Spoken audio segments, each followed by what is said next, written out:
Good evening बेटा, राधे राधे। हाँ भाई, कहाँ तक पहुंच गए थे? अच्छा, रोलिंग चालू हो गया था। क्या होता है रोलिंग?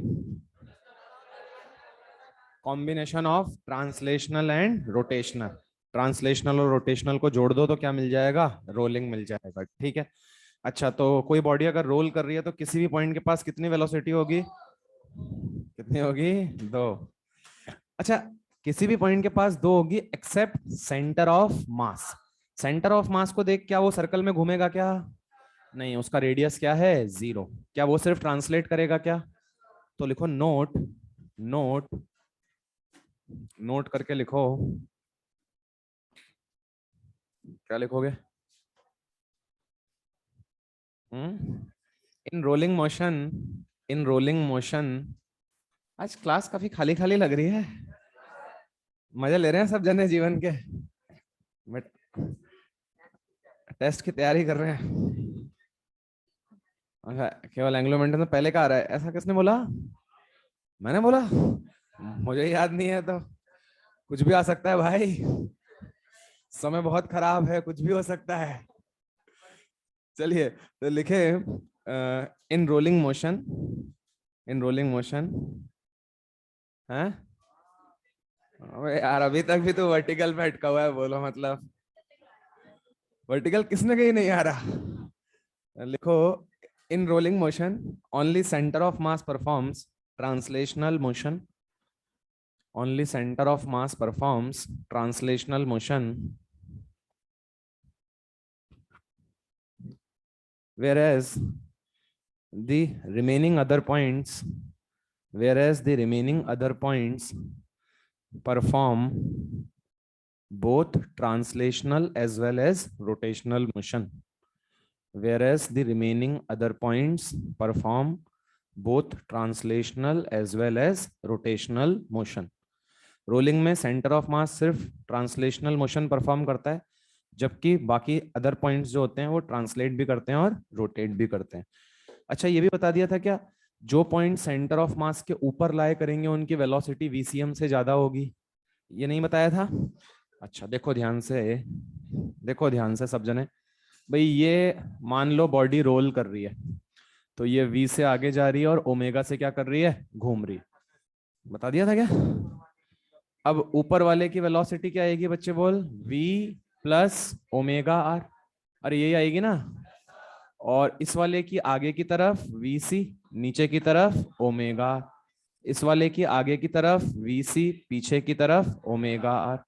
इस वाले की आगे की तरफ वी सी, ऊपर की तरफ ओमेगा आर। क्या सही बात है क्या? अब मैं क्या बोल रहा हूं बेटा, जो ये रीजन है, ये जो रीजन होगा ना, ये वाला, इस रीजन में जितने भी पॉइंट होंगे, तुम कोई सा भी पॉइंट ले लो, उसकी वेलोसिटी हमेशा वीसी से क्या आएगी? ज्यादा। लॉजिकल है, क्यों? ध्यान से देख, क्या इसकी velocity VC plus omega R है क्या? अच्छा, यहां भी अगर मैं कोई पॉइंट लूंगा तो क्या उसके पास वीसी तो होगा ही होगा। और साथ में क्या ओमेगा आर कुछ चेंज हो जाएगा? क्या ओमेगा आर ऐड होगा या नहीं होगा? होगा। सर, आप तो सारे पॉइंट जो है सेंटर ऑफ मास के ऊपर ही ले रहे हो, अगर यहाँ ले लें हम तो यहाँ पे भी होगा भाई। ध्यान से देखो, क्या ये पार्टिकल भी सर्कल में घूम रहा है क्या? तो क्या इसके पास भी दो वेलोसिटी होगी क्या? क्या एक तो वीसी होगी क्या? और क्या एक ओमेगा आर होगी क्या? ध्यान से देखो, अगर आप इस ऊपर वाले रीजन में रह रहे हो तो वीसी और ओमेगा आर के बीच में एंगल एक्यूट है या ऑब्ट्यूस है? एक्यूट। और अगर एक्यूट एंगल बनेगा तो रिजल्टेंट वीसी से क्या आएगा? बड़ा। लेकिन अगर ऑब्ट्यूस एंगल बनेगा तो वीसी से क्या आएगा? छोटा। तो बच्चे, जो नीचे वाले पॉइंट्स होंगे तुम्हारे, उनके लिए एंगल ऑब्ट्यूस बनेगा, तो उनकी वेलोसिटी हमेशा वीसी से क्या होगी? कम। और जो ऊपर पॉइंट्स होंगे सेंटर ऑफ मास के, उनकी सबकी वेलोसिटी वीसी से क्या होगी? ज्यादा। जैसे ध्यान से देख, इस वाले पॉइंट को देखते हैं अपन। लेट सपोज ये पॉइंट को देता हूं, तो बच्चे क्या वीसी आगे की तरफ और ओमेगा आर, ये ओमेगा से घूम रहा है, तो क्या ये ओमेगा आर होगा क्या?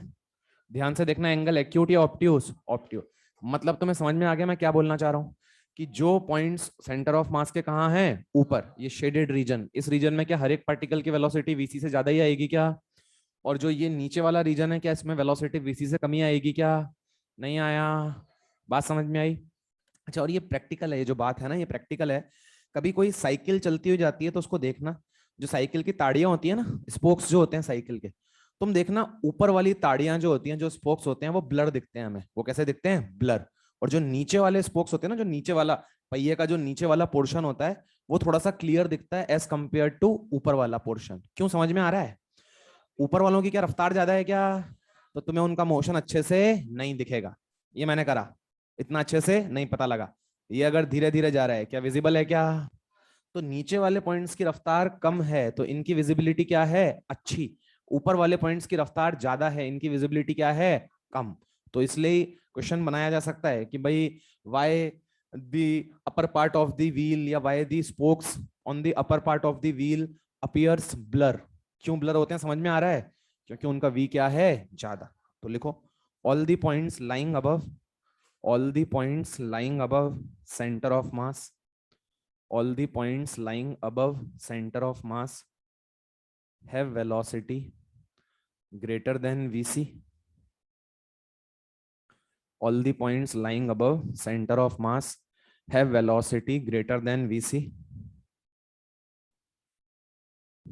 and all the points lying below center of mass, and all the points lying below center of mass have velocity less than vc, have velocity less than vc। क्या बात समझ में आती है? अब देखो हमने वेलोसिटी का एनालिसिस करा। To be very frank, majorly हमारे काम का वेलोसिटी ही ज्यादा है, लेकिन ठीक है भाई, बॉडी क्या एक्सेलरेट कर सकती है, क्या कर सकती है, तो हम एक बार एक्सेलरेशन का भी एनालिसिस देख लेते हैं। चलिए आइए, तो वापस से वही सेम कहानी, ट्रांसलेशनल मोशन। चलो भाई, अगर कोई बॉडी ट्रांसलेट कर रही है, और मैं इस बार वेलोसिटी में इंटरेस्टेड हूं इसकी या एक्सेलरेशन में इंटरेस्टेड हूं, तो बच्चे ट्रांसलेट कर रही है, अगर सेंटर ऑफ मास एसी से आगे जा रहा है तो क्या हर एक पॉइंट एसी से आगे जाएगा क्या? बिकॉज हम जानते हैं ट्रांसलेशनल मोशन में हर एक पार्टिकल की वेलोसिटी क्या होती है, सेम। हर एक पार्टिकल का एक्सेलरेशन क्या होता है, सेम। तो देख, अगर ये सेंटर ऑफ मास एसी से आगे जा रहा है तो ये पॉइंट भी कितने से आगे जाएगा, एसी। ये पॉइंट भी कितने से आगे जाएगा, एसी। ये पॉइंट भी कितने से आगे जाएगा, एसी। ये भी कितने से आगे जाएगा, एसी। अच्छा, क्या बाकी सारे पॉइंट्स भी जाएंगे क्या? अब भाई मैंने सिर्फ ये 4 शो करे हैं, लेकिन क्या सभी पॉइंट्स आ रहे हैं इसी से आगे? यस, ये हो गया ट्रांसलेशनल। चलो आ जाओ रोटेशनल। अब रोटेशनल की बात करते हैं। भाई सपोज करो ये तुम्हारा व्हील हो गया, ये किसी इंस्टेंट पे ओमेगा से घूम रहा है और इसका एंगुलर एक्सीलरेशन कितना है, बोलो, अल्फा। तो भाई किसी समय पे इसकी एंगुलर वेलोसिटी ओमेगा थी और इसका एंगुलर एक्सीलरेशन क्या है, अल्फा। एंगुलर एक्सीलरेशन अल्फा मतलब इसका ओमेगा घटेगा या बढ़ेगा, बढ़ेगा। समय के साथ इसका ओमेगा क्या हो रहा होगा, बढ़ रहा होगा। अब ध्यान से देखो, अगर ये व्हील किसी इंस्टेंट पे इसकी angular velocity omega, angular acceleration alpha, तो इस इंस्टेंट पे अगर मैं इसका एक्सीलरेशन डायग्राम बनाऊं, तो बच्चे सोच, अगर कोई बॉडी रोटेट करती है तो उस पर जितने भी पार्टिकल्स होते हैं सब क्या परफॉर्म करते हैं, सर्कुलर मोशन। और अगर पार्टिकल सर्कुलर मोशन परफॉर्म करते हैं तो उस पार्टिकल के पास कितने एक्सीलरेशन हो सकते हैं, दो। एक तो सेंट्रीपिटल और एक, शाबाश, वेरी गुड। चलो अभी मुझे ध्यान से देख के बताओ, इस वाले पॉइंट को देखो। इस पॉइंट का क्या तुम मुझे टेंजेंशियल एक्सीलरेशन बता सकते हो क्या? क्या अल्फा आर होगा क्या? और क्या टेंजेंशियली लगेगा क्या? ध्यान से देखना, तो मैंने सही बनाया है क्या? ये क्या बन गया इस पॉइंट का, 8E। अब मुझे AC बनाना है, क्या AC टुवर्ड्स द सेंटर लगता है, और कितना होता है, ओमेगा स्क्वायर आर। तो ध्यान से देखना, क्या ये ओमेगा स्क्वायर आर हो गया क्या? नहीं आया। अच्छा आओ इस वाले पॉइंट का, इस वाले पॉइंट का मुझे टेंजेंशियल एक्सीलरेशन बताओ। अल्फा आर, क्या नीचे की तरफ बनेगा? तो ये हो गया इसका टेंजेंशियल एक्सीलरेशन। और सेंट्रीपिटल बताओ, omega square R towards the centre. इस वाले पॉइंट का टेंजेंशियल एक्सीलरेशन बताओ, अल्फा आर, क्या पीछे की तरफ होगा? अल्फा का सेंस कैसा है, क्लॉकवाइज। और सेंट्रीपिटल एक्सीलरेशन कैसे होगा, टुवर्ड्स दी सेंटर। इस वाले पॉइंट का बताओ, ऊपर की तरफ अल्फा आर और आग सामने की तरफ omega square R towards the centre. क्या बात समझ में आई क्या? तो बेटा जब कोई बॉडी ट्रांसलेट कर रही थी तो हर एक पॉइंट के पास कितना एक्सीलरेशन था, एक। जब कोई बॉडी रोटेट कर रही है तो हर एक पॉइंट के पास कितने एक्सीलरेशन है, एक या दो, दो। अब जब मैं दोनों को कंबाइन करूंगा तो हर एक पॉइंट के पास कितने एक्सीलरेशन आएंगे, तीन। शाबाश, हर एक पॉइंट के पास कितने एक्सीलरेशन आएंगे, तीन। चलो आओ इनको कंबाइन करते हैं, जोड़ दो।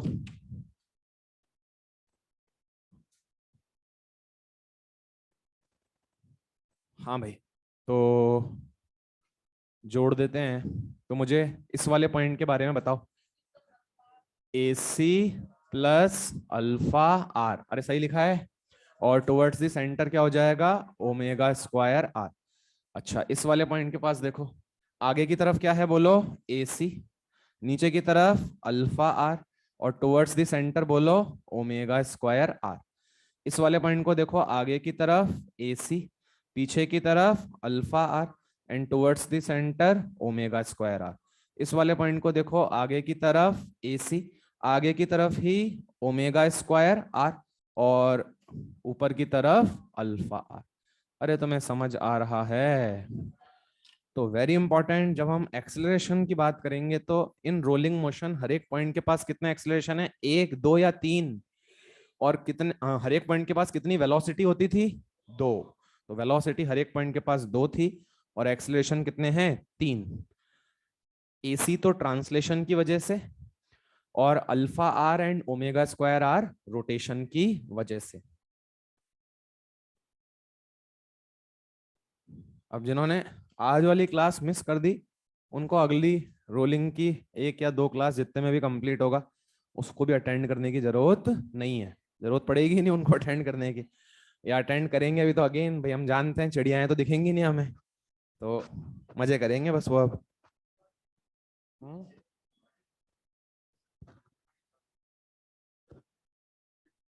रिकॉर्डिंग देख लो बस फिर तुम। चलिए, तो देखें ध्यान से, ये आपका रोलिंग हो गया, ये एक्सेलरेशन प्रोफाइल हो गई। तो मैंने वेलोसिटी प्रोफाइल भी बता दी और एक्सेलरेशन प्रोफाइल भी बता दी। अब ध्यान से सुनना, अब आधे घंटे का लेक्चर जो है वो बहुत इंपॉर्टेंट है, उस पे ही सारे आगे के कंसेप्ट टिके हुए हैं। आधे घंटे में सारे कंसेप्ट निकल के आ जाएंगे। हाँ बेटा बोल।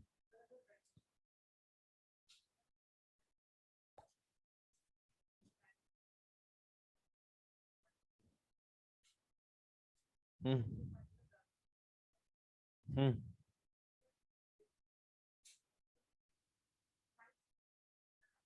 हम्म। हाँ। हम्म। नहीं नहीं नहीं नहीं, भाई ये उनकी वेलोसिटी की प्रोफाइल है भाई। एक्चुअल में तुम जो सोच रहे हो, तुम बहुत सिंपल चीज सोच रहे हो, एक्चुअल में इतना सिंपल है नहीं। जैसे सपोज कर तुझे अगर मैं किसी भी पार्टिकल का पाथ दिखाऊं तो पाथ कैसा होगा देख, ऐसा नहीं है जैसा तू सोच रहा है। पाथ बड़ा कॉम्प्लिकेटेड पाथ है, उसको साइक्लॉइडल पाथ बोलते हैं। ध्यान से देख, सपोज कर ये व्हील अभी यहाँ पे, इस पी पॉइंट पे फोकस करते हैं, ये पी पॉइंट यहाँ पे। अब व्हील रोल करता हुआ आगे जा रहा है, तो थोड़ी देर बाद ये पी पॉइंट के यहाँ पहुंच जाएगा, लेकिन व्हील तब तक कहाँ चला गया होगा, आगे। ये व्हील अब यहाँ पे आ गया, ये तेरा पी पॉइंट कहाँ पे आ गया, यहाँ पे। थोड़ी देर बाद व्हील और आगे चला गया होगा, ये पी पॉइंट यहाँ पे आ गया। थोड़ी देर बाद व्हील और आगे चला गया होगा, ये पी पॉइंट ऊपर आ गया। थोड़ी देर बाद व्हील और आगे चला गया होगा, ये पी पॉइंट यहाँ आ गया। थोड़ी देर बाद ये और आगे चला गया होगा, थोड़ी देर बाद ये और आगे चला गया होगा, और पी पॉइंट वापस से यहाँ जाए।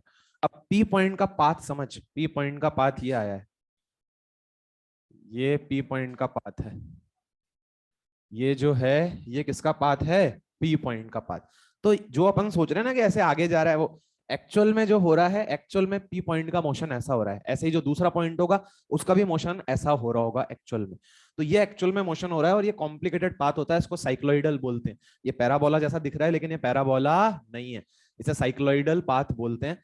तो एक्चुअल में कोई भी पॉइंट जो है व्हील पे, मैंने आपसे पी पॉइंट की बात करी, कोई भी पॉइंट जो होगा उसका पाथ इस तरह का साइक्लोइडल पाथ आएगा। ठीक है बेटा, चलिए अब लिखें प्योर रोलिंग। हेडिंग लिखें प्योर रोलिंग।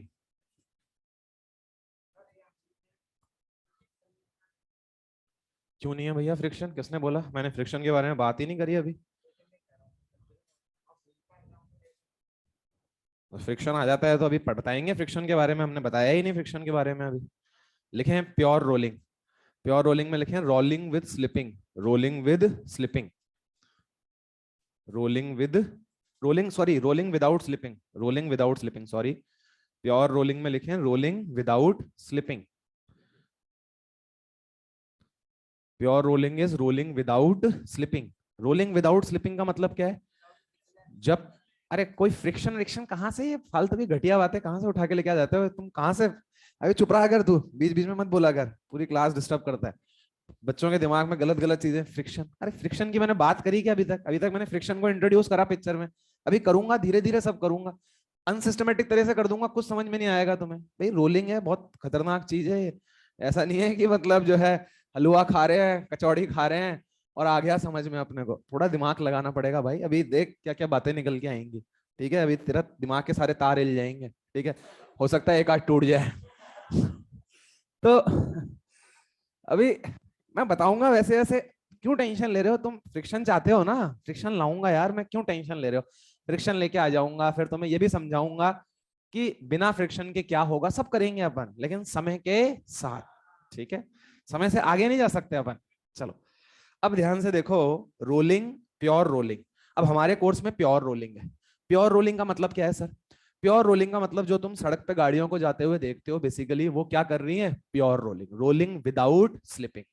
अब सोच, अगर मान ले मैं साइकिल चला रहा हूं, सरफेस स्लिपरी है, मैंने ब्रेक लगाया, ठीक है? तो क्या मेरा व्हील स्किड होता है क्या? ये व्हील घूम रहा था और घूमते घूमते कैसे स्किड होता हुआ जाएगा? दैट इज प्योर रोलिंग या rolling with slipping? Rolling with slipping. मतलब यार ग्लास नहीं है आज भाई। ध्यान से देखो, अगर मान लो तुम्हारा जो मोशन हो रहा है, अगर तुम्हारा मोशन ऐसा हो रहा है, तो ये मोशन जो है काय का एग्जाम्पल है? Pure rolling. ये किसका एग्जाम्पल है? प्योर। अच्छा अभी मान लो ये सरफेस थोड़ा सा स्लिपरी होता, जिसकी वजह से बीच बीच में तुम्हारी जो रॉड है ना, मतलब ये जो तुम्हारी सिलेंडर है, ये बीच बीच में क्या कर रहा होता? स्लिप। देख देख ध्यान से देख, ये बीच बीच में क्या कर रहा है? स्लिप। रोल भी कर रहा है, लेकिन बीच बीच में क्या कर रहा है? स्लिप। तो ये प्योर रोलिंग होता है या rolling without, rolling with slipping होता? Rolling with slipping. हमें क्या पढ़ना है बेटा? Pure rolling, rolling without slipping. अब लिखो कंडीशन फॉर प्योर रोलिंग, इसको समझेंगे अपन अब। Condition for pure rolling, condition for pure rolling. Condition for pure rolling में लिख दो, no relative slipping between two surfaces in contact. No relative slipping between two surfaces in contact. Pure rolling किसे बोलते हैं? जब दो सरफेसेस जो आपस में कांटेक्ट में हैं, उनके बीच में क्या नहीं हो? Relative slipping. क्योंकि हमने बोला ही है प्योर रोलिंग का मतलब क्या है? Rolling without slipping. अब आओ समझते हैं। अब ध्यान से देखो, ये एक, ऐसे समझो ये एक बहुत बड़ा स्लैब है। स्लैब मतलब ऐसे समझो कुछ भी है, एक वुडन का पीस है, बहुत बड़ा है, ये बहुत बड़ा है, ठीक है?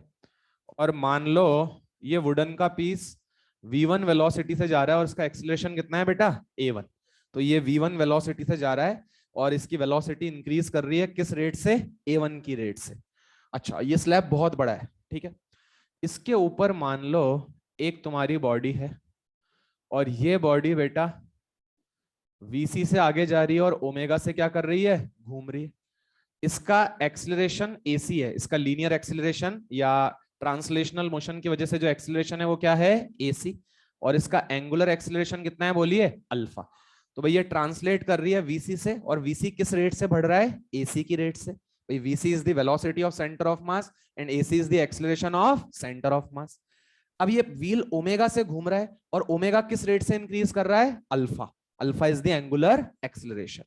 अब लॉजिकली ध्यान से सोच, हमने बोला कि भाई प्योर रोलिंग का मतलब होता है सर जो दो सरफेसेस आपस में संपर्क में हैं, कांटेक्ट में हैं, उनके बीच में क्या नहीं हो? Relative slipping.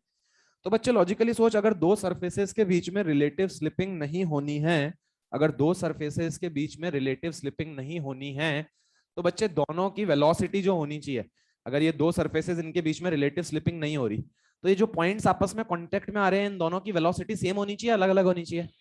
पक्की बात है। अगर भाई मान ले ऊपर वाले की ज्यादा होगी, ऊपर वाले की ज्यादा होगी, तो क्या वो नीचे वाले के रिस्पेक्ट में आगे चला जाएगा? ऊपर वाले की कम हुई तो क्या नीचे वाला ऊपर वाले के रिस्पेक्ट में आगे चला जाएगा? मतलब क्या हो जाएगी? स्लिपिंग।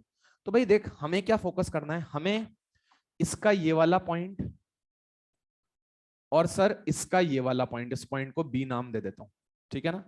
तो ये मैंने थोड़ा सा दूर बनाया है जस्ट टू अवॉइड कंफ्यूजन।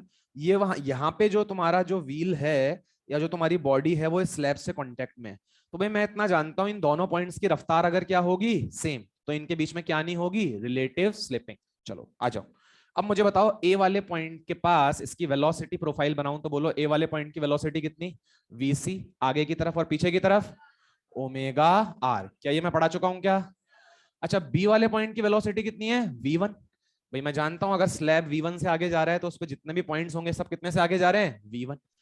तुम सोचो बी वाला पॉइंट v1 से आगे जा रहा है तो बच्चे ए वाले पॉइंट को भी कितने से आगे जाना चाहिए, v1। अगर इनके बीच में क्या नहीं होनी है, रिलेटिव स्लिपिंग। तो फॉर नो रिलेटिव स्लिपिंग क्या मुझे va बराबर vb लिख देना चाहिए क्या बच्चे? चल va बराबर vb लिखते हैं, बोल क्या बन जाएगा, vc माइनस ओमेगा आर बराबर v1। क्या ये कंडीशन आ गई क्या? This is the condition for pure rolling on a moving surface. क्या सरफेस मूव कर रहा था, नहीं कर रहा था, कर रहा था। तो आपने मूविंग सरफेस पे प्योर रोलिंग की कंडीशन निकाल दी। What is the concept? Sir आपस में जहां पे दोनों बॉडीज कांटेक्ट में आ रही हैं उन कांटेक्ट पॉइंट्स की वेलोसिटी पता करो सर, और दोनों की वेलोसिटी क्या होनी चाहिए, सेम। अच्छा, अभी ये वीसी माइनस ओमेगा बराबर वी1, अभी प्योर रोलिंग हो रही है। अब तू चाहता है आगे भी प्योर रोलिंग होती रहे। तो बच्चे अगर आगे भी प्योर रोलिंग होती रहे तो सपोज कर ये एक्सेलरेट कर रहा है, ये क्या कर रहा है, एक्सेलरेट। तो क्या इसका वीसी बढ़ेगा क्या? अच्छा, ये इसके पास एंगुलर एक्सेलरेशन भी है, क्या इसका ओमेगा भी बढ़ेगा क्या? मतलब अगर हम चाहते हैं ए और बी के बीच में रिलेटिव स्लिपिंग नहीं हो तो क्या दोनों पॉइंट्स का एक्सेलरेशन भी सेम होना चाहिए क्या? क्योंकि अगर मान ले ए का एक्सेलरेशन ज्यादा होगा तो इसकी वेलोसिटी तो ज्यादा रेट से बढ़ जाएगी, और बी का एक्सेलरेशन कम होगा तो इसकी वेलोसिटी कम रेट से बढ़ेगी। क्या स्लिपिंग चालू हो जाएगी क्या?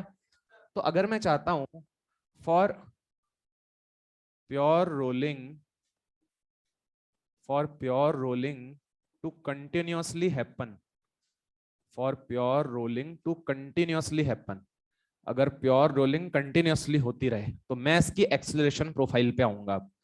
देखो ध्यान से, एक्सेलरेशन प्रोफाइल मुझे बताओ, ए वाले पॉइंट का आगे की तरफ एक्सेलरेशन क्या था, AC, पीछे की तरफ क्या था, अल्फा, ऊपर की तरफ क्या था, ओमेगा स्क्वायर आर। इसको मैं ए पॉइंट बोल देता हूं।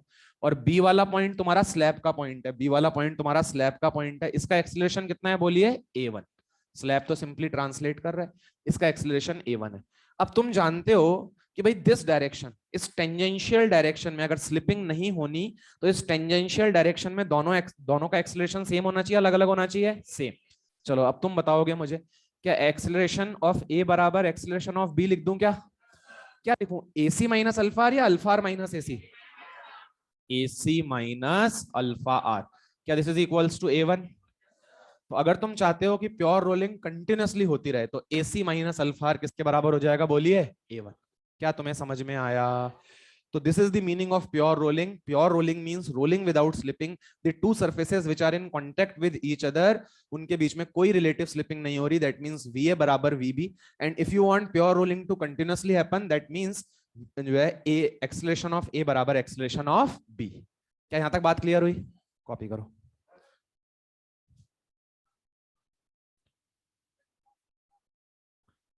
अरे भाई, थोड़ी देर में बच्चों को क्या लगता है जैसे जो ज्यादा कलाकार होते हैं ना, सर थोड़ी देर में गिर जाएगा या नीचे।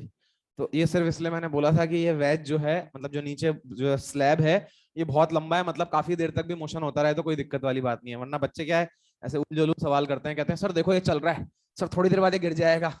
तो मैं ये बताना चाहता था कि ये बहुत लंबा है, ठीक है, बस, और कोई मतलब नहीं है। ठीक है, चलो खड़ाखट कॉपी कर लो।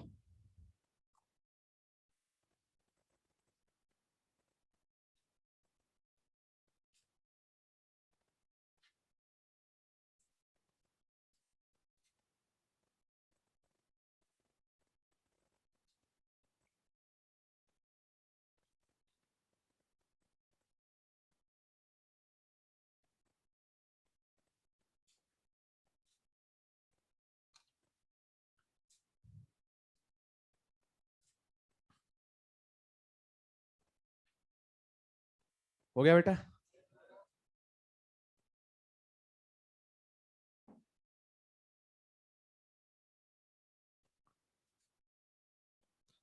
Pure rolling is rolling without slipping. दो सरफेसेस जो आपस में कांटेक्ट में, उनके बीच में रिलेटिव स्लिपिंग नहीं हो रही है। मतलब जो आपस में पॉइंट्स कांटेक्ट में, उनकी वेलोसिटी क्या होनी चाहिए, सेम। उनके एक्सेलरेशन क्या होने चाहिए, सेम, अदरवाइज स्लिपिंग हो जाएगी। चलो हो गया भाई। अब देखो ध्यान से, अब इसी का स्पेशल केस लिखो, स्पेशल केस। इतना इतना तो मैंने भी नहीं लिखा, क्या लिख रहे हो यार तुम।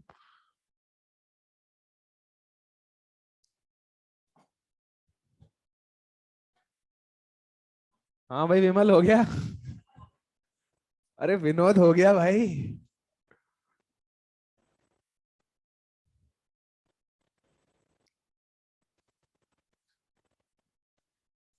यार विमल में भी क्या दिक्कत है, आजकल विमल के ऐड भी लंदन में हो रहे हैं यार। हैं? विमल क्या है बेटा, अपने मतलब की चीजें नहीं है वो सब, ठीक है। अपन तो कैडबरी की क्लेयर्स खाते हैं बढ़िया, सस्ती सुंदर टिकाऊ। चलो तो लिखो, special case for pure rolling on a fixed surface. Special case लिखो, स्पेशल केस लिखो for pure rolling on a fixed surface, for pure rolling on a fixed surface. हाँ भैया, pure rolling on a fixed surface. Fixed surface मतलब अभी जो तुम्हारा ये नीचे वाली बॉडी थी, इसको काय पे लेके आ गया, रेस्ट पे। रेस्ट पे लेके आ गया तो बोल V1 क्या हो जाएगा, 0। बोल A1 क्या हो जाएगा, 0। बोल क्या कंडीशन निकाल सकता है क्या, V1 को क्या पुट कर दोगे, 0। A1 को क्या पुट कर दोगे, 0। निकालो। For pure rolling on a fixed surface. जैसे ही फिक्स्ड सरफेस बोला मैंने, तो आपके दिमाग में चमका कि सर V1 0, सर A1 भी 0, implies VC minus omega R is equals to 0, implies VC is equals to omega R, AC minus alpha R is equals to 0, AC बराबर alpha R। Very very very important condition, जो आज के बाद लगभग हर सवाल में मैं यूज करूंगा, उसमें भी ये वाली। This is more frequently used, ये ज्यादा यूज होगी। VC बराबर ओमेगा आर, AC बराबर अल्फा आर। कंडीशन फॉर प्योर रोलिंग, ये मैंने किस पे निकाली है, condition for pure rolling on a fixed surface. Fixed surface जैसे ही होगा सर, तो V1 और A1 खत्म हो जाएंगे, कंडीशन निकल के आ जाएगी आपकी। तो this is the condition for pure rolling on a fixed surface. अब चीजों को डाइजेस्ट करो थोड़ा सा। अब जो है तुम्हें जो फिक्स्ड सरफेस पे कंडीशन आई है, ये समय के साथ धीरे धीरे डाइजेस्ट होगी, इसको डाइजेस्ट करना सीखो। VC बराबर ओमेगा आर आने का मतलब क्या है, ध्यान से देख। तूने जो वेलोसिटी डायग्राम बनाया था वो वापस से बनाए एक बार, और उस वेलोसिटी डायग्राम में अब मुझे पता है VC किसके बराबर है, ओमेगा आर। तो बच्चे याद करो, उस डायग्राम में देख के मुझे बता, इस वाले पॉइंट की वेलोसिटी क्या थी, VC प्लस ओमेगा आर। क्या VC बराबर ओमेगा आर है क्या, तो क्या 2VC लिख सकता हूं क्या। अरे भाई VC बराबर ओमेगा आर, तो ओमेगा आर की जगह क्या लिख सकता हूं, VC। तो क्या ये 2VC हो गया। अच्छा इस वाले पॉइंट को देख, बी वाले पॉइंट को, क्या आगे की तरफ VC, क्या नीचे की तरफ ओमेगा आर, क्या ओमेगा आर की जगह VC लिख दूं, क्योंकि अगर प्योर रोलिंग हो रही है ऑन अ फिक्स्ड सरफेस, ये सरफेस कैसा है, फिक्स्ड फ्लोर, ठीक है, तो ओमेगा आर किसके बराबर है, VC। तो बोलिए कितना बन जाएगा, √2VC। अब ध्यान से देख इस चीज को, यही मेन खेल है। इसकी आगे की तरफ VC, पीछे की तरफ ओमेगा आर, पीछे की तरफ ओमेगा आर, क्या ओमेगा आर VC के बराबर ही है क्या, तो C वाले पॉइंट की वेलोसिटी क्या आ जाएगी, 0। क्या आ जाएगी, 0। और ये तुम्हारा D वाला पॉइंट, इसकी आगे की तरफ VC, ऊपर की तरफ ओमेगा आर जो कि VC के बराबर है, ये क्या आ जाएगी, √2VC। अब बच्चों को ये चीज डाइजेस्ट होने में समय लगता है। सर C वाले पॉइंट जब मतलब कोई बॉडी रोल करती है, तो क्या C वाले पॉइंट की वेलोसिटी 0 होती है, यस। जब वो ग्राउंड से कांटेक्ट में होता है उस इंस्टेंट पर उसकी वेलोसिटी क्या होती है, 0। मतलब अगर कोई बॉडी इस तरह से प्योर रोलिंग कर रही है, कोई बॉडी इस तरह से, कोई बॉडी अगर प्योर रोलिंग कर रही है, तो जो पॉइंट उस इंस्टेंट पे ग्राउंड से कायम में है, कांटेक्ट में, उसकी वेलोसिटी क्या है, 0। सोच अगर यही बॉडी रोलिंग विद स्लिपिंग कर रही होती, मतलब ये रोल करते करते मान ले ऐसे स्लाइड कर जाती, तो तुझे खुद को फील आ रही होगी अगर ऐसे स्लाइड करके गई, तो खुद सोच ये जो कांटेक्ट पॉइंट था, ये सरफेस के रिलेटिव इसकी वेलोसिटी 0 है या कुछ वेलोसिटी है, कुछ वेलोसिटी। अभी ये क्या कर रहा है, स्लिप कर रहा है। अगर इसकी वेलोसिटी 0 होगी तो ऐसा मोशन जो तुम देखते हो, ये तुम्हें मोशन दिखाई देगा। इस मोशन में यू हैव टू डाइजेस्ट कि जब ये बॉडी रोल कर रही है तो कांटेक्ट पॉइंट की वेलोसिटी क्या है, 0।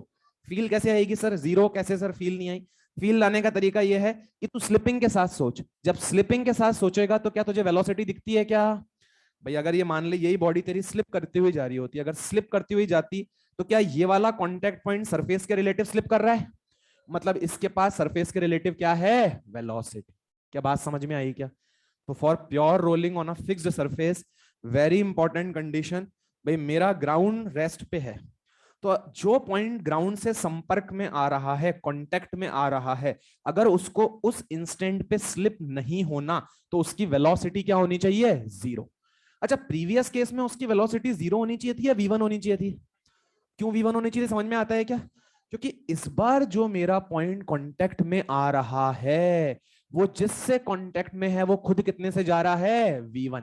अगर मेरा ये वाला पॉइंट मान ले जीरो हो जाता, इस वाले पॉइंट की वेलोसिटी मैं जीरो कर देता, वीसी को ओमेगा आर के बराबर कर देता, तो ये वाले पॉइंट की वेलोसिटी तो कितनी? जीरो। और ये कितने से आगे जा रहा है? v1। क्या स्लिपिंग हो जाती क्या? क्या बात समझ में आई क्या?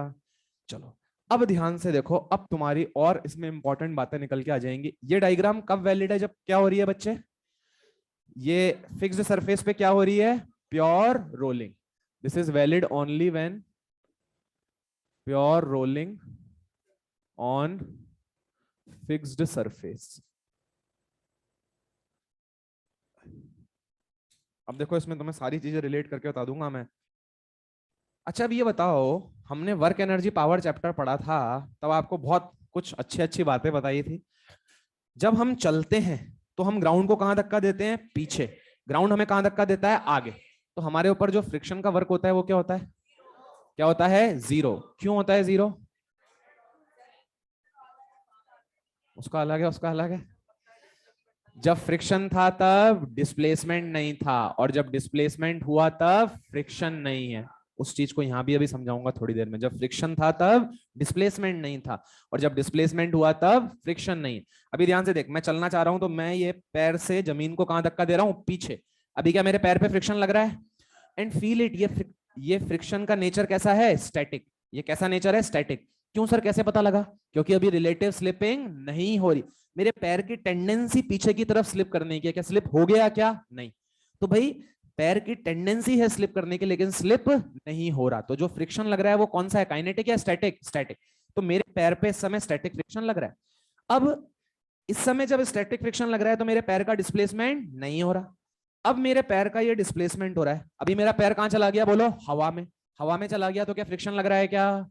मतलब जब फ्रिक्शन था तब डिस्प्लेसमेंट नहीं था, और जब डिस्प्लेसमेंट हुआ तब, ये मैंने पढ़ाया था, तुम्हें याद नहीं आया? याद आया? अब प्रैक्टिकली सोच। अब और बढ़िया बढ़िया बातें सोचते हैं। अब सोच बेटा प्रैक्टिकली, अगर प्योर रोलिंग हो रही है, अगर प्योर रोलिंग हो रही है तो आई एम वेरी श्योर जिस पे भी प्योर रोलिंग हो रही है भाई हमारे लिए फिक्स सरफेस ही है, वो भी हो तो यार कोई फर्क नहीं पड़ रहा। अगर प्योर रोलिंग हो रही है तो मुझे बता, क्या कांटेक्ट पॉइंट कभी भी रिलेटिव स्लिप करेगा या नहीं करेगा? नहीं, कभी भी स्लिप नहीं कर सकता। तो अगर कभी भी कांटेक्ट पॉइंट तुम्हारा स्लिप ही नहीं कर सकता, तो अगर उस पर फ्रिक्शन लगता है तो उसका नेचर क्या होगा? स्टैटिक या काइनेटिक? 100% नेचर क्या होगा? स्टैटिक। अच्छा मैंने क्या बोला? अगर लगता है, जरूरी है फ्रिक्शन लगे? नहीं। जैसे मान ले ये ब्लॉक रखा हुआ है, अभी ये ब्लॉक रखा हुआ है, इस पे कितना फ्रिक्शन लग रहा है? जीरो। अच्छा मैं इस ब्लॉक पे अभी 5 न्यूटन का फोर्स लगा रहा हूं, लेकिन ये ब्लॉक आगे नहीं जा रहा, कितना फ्रिक्शन लग रहा है? 5 लग रहा है। मतलब अगर सर स्लिपिंग की टेंडेंसी होगी, जैसे मैंने 5 लगाया तो यहां स्लिपिंग की क्या बनी? टेंडेंसी। कितना फ्रिक्शन लग गया? 5। अब ऐसे ही जब ये बॉडी रोल कर रही है तो सर देखो, मैं इतना तो जानता हूं ये पॉइंट स्लिप तो किसी भी कीमत पे नहीं हो सकता, क्योंकि अगर स्लिपिंग ही हो गई then it is not pure rolling. तो सर स्लिपिंग तो होने से रही। अब ऐसा हो सकता है कि स्लिपिंग की क्या बन रही हो? टेंडेंसी। जैसे देख ध्यान से, इसके पास v है और ओमेगा है, तो अभी मान ले vc बराबर क्या है? Omega R. बढ़िया प्योर रोलिंग हो रही है, मस्त ऑन अ फिक्स्ड सरफेस। अब मान ले इसके vc को हम बढ़ा रहे हैं और इसके ओमेगा को भी हम बढ़ा रहे हैं। अब मान ले कुछ ऐसी टेंडेंसी बन रही हो कि vc को तो हमने क्या बढ़ा दिया? ज्यादा, और ओमेगा को क्या बढ़ाया हमने? कम, जिसकी वजह से अब vc बराबर ओमेगा आर मेंटेन नहीं हो पा रहा है। तो क्या स्लिपिंग की टेंडेंसी आ जाएगी क्या? तो हाथों हाथ पिक्चर में कौन आएगा? फ्रिक्शन। क्योंकि स्लिपिंग की टेंडेंसी आएगी तो उसको कौन बैलेंस करेगा? फ्रिक्शन। मतलब मैं बोलना चाह रहा हूं कि अगर फ्रिक्शन आएगा 100%, अगर वो आता है, जरूरी नहीं है आए, अगर मान ले स्लिपिंग की टेंडेंसी भी नहीं है तो नहीं आएगा। जैसे ये मैंने ब्लॉक को तुमसे पूछा था अभी, अगर मैं इस ब्लॉक के बारे में तुमसे पूछता हूं तो तुम बोलते हो इस पे फ्रिक्शन कितना लग रहा है, 0। क्यों? Because there is no tendency of relative slipping. इसी ब्लॉक पे जब मैंने 5 न्यूटन का फोर्स लगाया लेकिन ब्लॉक मूव नहीं करा, अब फ्रिक्शन कितना लग रहा है, 5।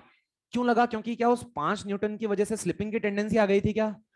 तो यही चीज मैं बोल रहा हूं कि भाई प्योर रोलिंग में जो कांटेक्ट पॉइंट है डेफिनेटली उसके बीच में और ग्राउंड के बीच में रिलेटिव स्लिपिंग तो नहीं हो रही। अगर रिलेटिव स्लिपिंग नहीं हो रही मतलब फ्रिक्शन का नेचर काइनेटिक तो नहीं होगा। अब अगर फ्रिक्शन लगेगा, अगर फ्रिक्शन लगेगा तो उसका नेचर क्या होगा, स्टैटिक। तो लिखो नोट, इन प्योर रोलिंग। आ गया तेरा फ्रिक्शन पिक्चर में?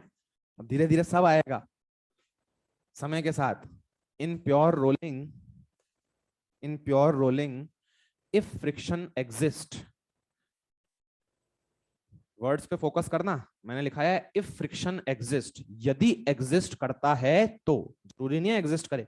In pure rolling if friction exist it will be static in nature. In pure rolling if friction exist it will be static in nature. अब एक और बहुत धांसू बात समझो, it will be static in nature, बहुत बढ़िया sir. मतलब अगर लगता है तो फ्रिक्शन का नेचर कैसा होगा बच्चे, स्टैटिक। अब लॉजिकली सोच, अगर फ्रिक्शन लगता है जहां भी लगता है, आगे पीछे मुझे नहीं पता, जहां भी लगता है, अगर लगता है तो उसका नेचर कैसा है, स्टैटिक। अब बच्चे प्रैक्टिकली सोच, ये फ्रिक्शन स्टैटिक नेचर का है। अभी ये फ्रिक्शन इस कांटेक्ट पॉइंट पे लग रहा है। अभी जब ये इस कांटेक्ट पॉइंट पे लग रहा है तो इस कांटेक्ट पॉइंट की वेलोसिटी कितनी है, इस कांटेक्ट पॉइंट की वेलोसिटी कितनी है, 0। अरे भाई ग्राउंड के रिस्पेक्ट में इसकी वेलोसिटी क्या है, 0। तो बेटा जिस समय फ्रिक्शन लग रहा था इसकी वेलोसिटी क्या थी, 0। मतलब इसका डिस्प्लेसमेंट हुआ या नहीं हुआ, नहीं हुआ। मतलब जब फ्रिक्शन लगा तब इसका कोई डिस्प्लेसमेंट नहीं हुआ। अगले इंस्टेंट पे क्या ये वाला पॉइंट हवा में चला जाएगा? क्या इस पे फ्रिक्शन लग रहा है क्या? इस पे फ्रिक्शन नहीं लग रहा। इसका डिस्प्लेसमेंट हो रहा है, ये जा रहा है, इसका डिस्प्लेसमेंट हो रहा है, लेकिन इस पे फ्रिक्शन नहीं लग रहा। अब क्या दूसरे पॉइंट पे फ्रिक्शन लग रहा है क्या? लेकिन अब जब वो पॉइंट कांटेक्ट में आया है तो प्योर रोलिंग हो रही है, तो वो काहे पे है, रेस्ट पे। अगेन उसका डिस्प्लेसमेंट 0। मतलब जिस पॉइंट पे फ्रिक्शन लगता है उस समय वो पॉइंट ग्राउंड से कांटेक्ट में होता है और ग्राउंड के रिस्पेक्ट में काहे पे होता है, रेस्ट पे। तो उस इंस्टेंट पे उसका वर्क क्या हो जाता है, 0। अगले इंस्टेंट पे दूसरा पॉइंट आ जाता है, लेकिन अब दूसरे पॉइंट पे जब फ्रिक्शन लगता है तो उसका डिस्प्लेसमेंट क्या होता है, 0। मतलब जब ये पॉइंट पे फ्रिक्शन लग रहा था तब इसका डिस्प्लेसमेंट नहीं था, जब इसका डिस्प्लेसमेंट हुआ तब इस पे फ्रिक्शन नहीं लग रहा। मतलब very important point, pure rolling में तुमने बोला अगर फ्रिक्शन होगा तो कैसा होगा, स्टैटिक। अब एक और इंपॉर्टेंट बात हम क्या बोल सकते हैं, work done by static friction जो आएगा प्योर रोलिंग में ऑन अ फिक्स्ड सरफेस, क्या वो हमेशा 0 होगा? लिखो work done by static friction, work done by static friction in pure rolling on a fixed surface, work done by static friction in pure rolling on a fixed surface is always 0. Work done by pure rolling, sorry, work done by static friction in pure rolling on a fixed surface is always 0.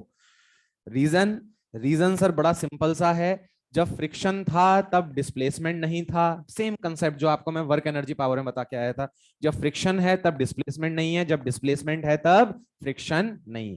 क्या यहां तक बातें clear हुई क्या?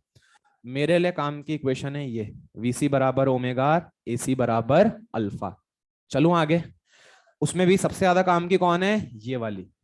चलो अच्छा, अब देखो rolling with slipping as such हमारे कोर्स में है नहीं, लेकिन तुम्हें मैं हल्का सा आइडिया दे देता हूं।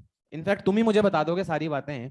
सपोज कर बच्चे, प्रैक्टिकली तू ही मुझे सोच के बता, ये वीसी और ये ओमेगा आर। मुझे बता अगर VC greater than omega R होगा तो ये कॉन्टेक्ट पॉइंट कहां स्लिप कर रहा होगा, ग्राउंड के रिस्पेक्ट में कहां स्लिप कर रहा होगा, आगे।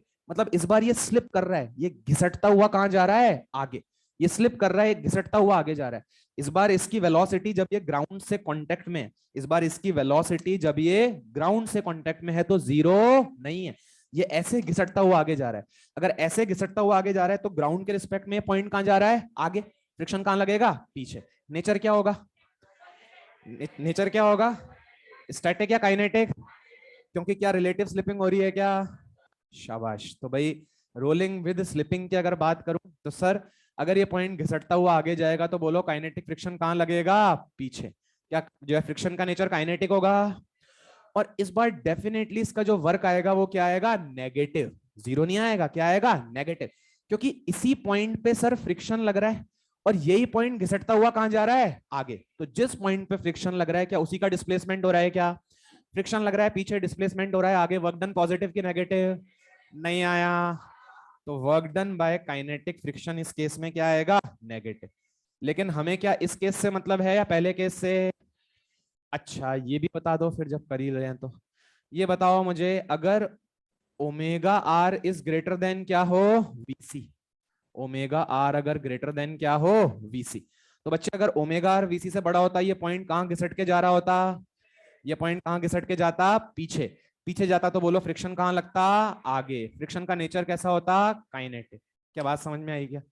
रोलिंग विथ स्लिपिंग दोनों लिख लो चाहो तो, optional. If you want you can write.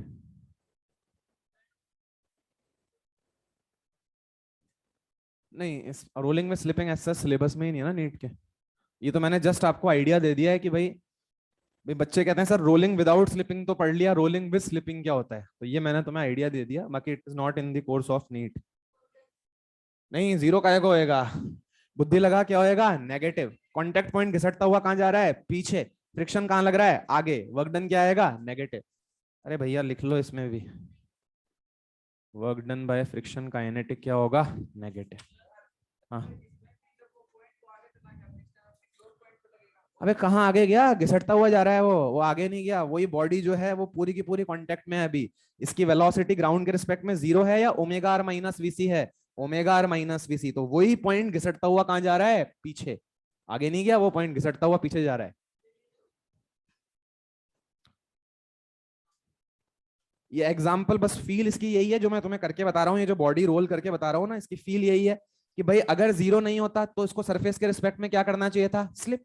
क्या स्लिप करा? क्या नहीं स्लिप नहीं करा, मतलब इसकी वेलोसिटी क्या है? जीरो। भाई एक्चुअल में दिक्कत क्या है ना, हम अभी तक कोई भी चीज को जो स्लिपिंग सोचते हैं वो ये सोचते हैं ट्रांसलेशनल मोशन।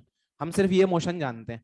तो हमें क्या है, जैसे सरफेस पे अगर ये आगे जाता हुआ दिखता है तो हम बोलते हैं स्लिपिंग हो रही है। सही बात है। अभी वो व्हील है, वो जब व्हील चल रहा है तो उस इंस्टेंट पे उस पॉइंट की वेलोसिटी क्या है? जीरो। अब सोच अगर वही वाला पॉइंट सरफेस के रिस्पेक्ट में आगे ऐसे जा रहा होता स्लिप करता हुआ, तो उसकी ग्राउंड के रिस्पेक्ट में क्या होती? वेलोसिटी। और अगर वेलोसिटी होती तो डेफिनेटली वो क्या कर रहा होता? स्लिप कर रहा होता। अभी अगर बढ़िया स्मूथ रोलिंग हो रही है तो उसकी वेलोसिटी क्या है? जीरो। अदरवाइज उस एक पर्टिकुलर पॉइंट को ग्राउंड के रिस्पेक्ट में तुम्हें स्किड होता हुआ दिखना चाहिए था ना। अगर जब वो कांटेक्ट में है, जब वो संपर्क में है, उस समय अगर उसकी ग्राउंड के रिलेटिव वेलोसिटी है तो वो ग्राउंड के रिस्पेक्ट में मुझे कहां जाता हुआ दिखना चाहिए था? घिसटता हुआ दिखना चाहिए था, आगे जाता हुआ दिखना चाहिए था। क्या मुझे आगे जाता हुआ दिख रहा है? क्या नहीं दिख रहा? बस यही फील है। ठीक है, चलो। किस केस में बॉडी रोल नहीं कर रही बेटा? रोलिंग विद स्लिपिंग वाले में। हाँ, तो इसका नाम ही है रोलिंग विद स्लिपिंग। मतलब यहाँ पे क्या हो रहा है, जैसे होता है ना बहुत बार अपन गाड़ी चलाते हैं, ब्रेक लगाते हैं, तो तेरा पहिया घूमा, थोड़ा स्किड करा, घूमा, थोड़ा स्किड करा, घूमा, थोड़ा स्किड करा। मतलब बॉडी रोटेट भी कर रही है लेकिन साथ साथ क्या कर रही है? स्लिप भी कर रही है। ठीक है, तो इसलिए तो इसको रोलिंग विद स्लिपिंग बोल रहे हैं। चलिए अब लिखें नोट, या नोट से पहले चलो एक चीज और बता देता हूं। लिखो velocity of any point, velocity of any point on the rim of a rolling body, velocity of any point on the rim of a rolling body, velocity of any point on the rim of a purely rolling body. rolling body के आगे pure लिख लेना या purely rolling body लिख देना। velocity of any point on the rim of a purely rolling body। तो बेटा rim जानते हो ना, ये जो होती है क्या है? रिम। ये इस व्हील की रिम है। अब मैं चाहता हूं कि भाई मुझे ऊपर वाले पॉइंट की वेलोसिटी पता है, प्योर रोलिंग होती है तो क्या होती है? 2vc। इसकी कितनी होती है? √2vc। इसकी कितनी होती है? 0। इसकी कितनी होती है? √2vc। अब मैं चाहता हूं सर कोई सा भी पॉइंट पूछ लो आप, रिम में कोई सा भी पॉइंट दे दो, ये जो आपको देना है दे दो, मुझे सबकी क्या पता होनी चाहिए? वेलोसिटी। तो आओ अपन जनरल एक्सप्रेशन निकालते हैं। तो देखो हम कर क्या रहे हैं, हम थीटा बेटा वर्टिकल से मेजर कर रहे हैं, हम टॉप मोस्ट पोजीशन से क्या मेजर करेंगे, थीटा। तो मैं कोई भी जनरल थीटा एंगल पे चला जाता हूं और फिर थीटा की टर्म्स में अगर एक्सप्रेशन निकाल लूंगा तो थीटा की वैल्यू पुट करता जाऊंगा। मैंने थीटा कहां से मेजर करा है बोलिए, वर्टिकली टॉप मोस्ट पॉइंट। तो मैं कह रहा हूं लो मैंने वर्टिकली टॉप मोस्ट पॉइंट से थीटा एंगल पे ये पॉइंट ले लिया और इस पॉइंट का अपन एनालिसिस कर लेते हैं। मेरा व्हील है, आवाज कट रही है क्या, है आवाज आ रही है ना अब, जो व्हील वो वीसी से कट रही है, बैटरी गई।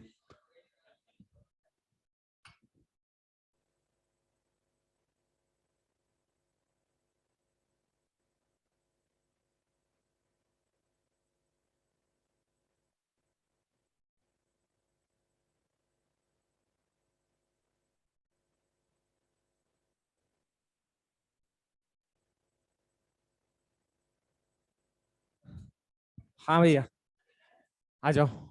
तो भाई ये बॉडी बेटा वीसी से आगे जा रही है और ओमेगा से क्या कर रही है, घूम रही है। चलो अब मुझे बताओ, मैंने कोई भी जनरल पॉइंट ले लिया पी और मैं थीटा कहां से मेजर कर रहा हूं, कहां से मेजर कर रहा हूं, वर्टिकली टॉप मोस्ट पॉइंट। मुझे बताओ इस पी पॉइंट के पास कितनी वेलोसिटी होंगी, तुम तो डूब मरो यार। अभी अभी थोड़ी देर पहले क्या सिखाया था, कोई बॉडी रोल करती है तो किसी भी पॉइंट के पास कितनी वेलोसिटी होती है, 2। कितने एक्सीलरेशन होते हैं, 100। कितने होते हैं, 3। यार वेलोसिटी 2 होती है, एक्सीलरेशन कितने होते हैं, 3। क्या मैं वेलोसिटी की बात कर रहा हूँ क्या, एक तो ट्रांसलेशन की वजह से होगा वीसी और एक रोटेशन की वजह से होगा ओमेगा। बहुत टफ है क्या, तो मुझे बताओ पी पॉइंट पे क्या आगे की तरफ वीसी है क्या, और क्या ओमेगा बता सकते हो क्या, क्या ये ओमेगा आर होगा क्या, टेंजेंशियल वेलोसिटी क्या होती है, टेंजेंशियल। तो ये ओमेगा आर हो गया। अच्छा बच्चे अब ध्यान से देखा, अगर ये वाला एंगल थीटा है तो ये भी क्या हो जाएगा, थीटा। याद है कंसेप्ट पढ़ाया था जो तुम्हें आज तक समझ में नहीं आया, दो लाइंस के बीच में एंगल थीटा, तो उनके परपेंडिकुलर लाइंस के बीच में भी एंगल क्या होता है, थीटा। बताया होगा ना। तो देख ये रेडियस, क्या रेडियस के परपेंडिकुलर टेंजेंट है, तो ये इसके परपेंडिकुलर ये तुम्हारा ओमेगा आर। ये वर्टिकल लाइन है, वर्टिकल के परपेंडिकुलर हॉरिजॉन्टल लाइन, तो क्या ये एंगल भी थीटा हो जाएगा क्या, तो भाई ये एंगल भी थीटा हो गया। अब पी पॉइंट के पास दो वेलोसिटी है, वीसी और ओमेगा, और pure rolling on a fixed surface है तो वीसी किसके बराबर है बोलिए, ओमेगा। मतलब ऐसे समझ तू पी पॉइंट के पास वीसी और ये भी क्या है, वीसी, और दोनों के बीच में एंगल कितना, थीटा। मुझे याद करके बताओ, आपने वेक्टर्स में पढ़ा था, अगर दो वेक्टर्स इक्वल मैग्नीट्यूड के होते थे तो उनका रिजल्टेंट का फॉर्मूला क्या होता था, 2a cos थीटा बाई 2। तो यहाँ पे इनके मैग्नीट्यूड क्या है, वीसी वीसी, एंगल क्या है, थीटा। बोलो क्या आएगा resultant, 2vc cos theta by 2। नहीं आया, पक्का। अब देख ये मैंने जनरल एक्सप्रेशन निकाल दिया, मतलब अब रिम पे तेरे को जिस भी पॉइंट की वेलोसिटी चाहिए ना उस पॉइंट की निकल के आएगी। अच्छा अपन वेरीफाई भी कर लेते हैं, अपन ने क्या ऊपर वाले पॉइंट की निकाल रखी है क्या, कितनी आती थी, 2vc। अच्छा अगर मैं ऊपर वाले पॉइंट पे होऊंगा तो मैं एंगल क्या ऊपर से ही मेजर कर रहा हूं, मतलब मेरा थीटा क्या हो जाएगा, 0। अरे अगर मैं ऊपर होऊंगा तो थीटा क्या हो जाएगा, 0। थीटा को 0 पुट कर, थीटा को 0 पुट कर, नहीं आ रहा क्या बेबी, cos 0 क्या हो जाएगा, 1। क्या 2vc आ गया। अच्छा इस वाले पॉइंट की क्या √2vc आई थी, याद है बताऊं, √2vc आई थी। यहां पे जब तू होगा तो थीटा कितना, यहाँ पे जब होगा तो थीटा कितना, 90, क्योंकि मैं थीटा क्या वर्टिकली टॉप मोस्ट पोजीशन से मेजर कर रहा हूं क्या। थीटा को 90 पुट कर, थीटा को 90 पुट कर, cos 45 1/√2, क्या √2 भी आ गई क्या। अच्छा क्या सी पॉइंट की 0 आई थी क्या, जब तू नीचे जाएगा तो क्या थीटा 180 हो गया क्या, जब तू नीचे आ जाएगा तो थीटा कितना हो जाएगा, 180। थीटा को 180 पुट कर, क्या 0 आ गई क्या, मतलब क्या ये जनरल एक्सप्रेशन आ गया। मतलब अगर मान लो मैं तुमसे ऐसे क्वेश्चन पूछ लूं तो तुमसे हो जाएंगे ना। मान ले मैं बोलता ये एक व्हील है और ये एक पॉइंट पी है, ये एंगल 60 डिग्री है, मैं तुमसे पूछता net velocity of point P, क्या तुम बता सकते थे क्या, बता सकते थे क्या, √3vc। क्या सही है क्या, क्या 2v cos थीटा बाई 2, तो 2vc cos 60/2, cos 60/2 कितना हो जाएगा, cos 30। cos 30 अरे क्या लिख दिया मैंने, cos 30 कितना हो जाएगा, √3/2। क्या √3 VC आ जाएगा क्या? चलिए भाई, तो this is the general expression for any point, for the velocity of any point on the rim of a wheel. बस ये याद रखना, तुमने जो डिराइव किया है इसमें थीटा तुमने कहां से मेजर किया है, from the top most vertical point, from the vertically top most point से थीटा मेजर किया है। अच्छा, ये डायग्राम तो अब तुम्हारे दिमाग में सेट ही हो जाना चाहिए। अगर प्योरली रोलिंग बॉडी है बच्चे, तो इसको क्या सोचने में टाइम लगता है या ये बिल्कुल दिमाग में सेट है? 2VC √2VC 0। देखना मैंने डायरेक्शन वायरेक्शन सही बनाए हैं क्या, तुम्हें समझ में भी आ गया? अरे भाई ये VC और ये ओमेगा और VC ओमेगा आर के बराबर है, तो √2VC समझ में आ रहा है। तो ये पॉइंट्स तो बिल्कुल ABCD तो बिल्कुल हर बच्चे के दिमाग में सेट होने चाहिए। और जनरल एक्सप्रेशन आ चुका है, किसी भी पॉइंट के बारे में बात करें तो हम निकाल सकते हैं। चलो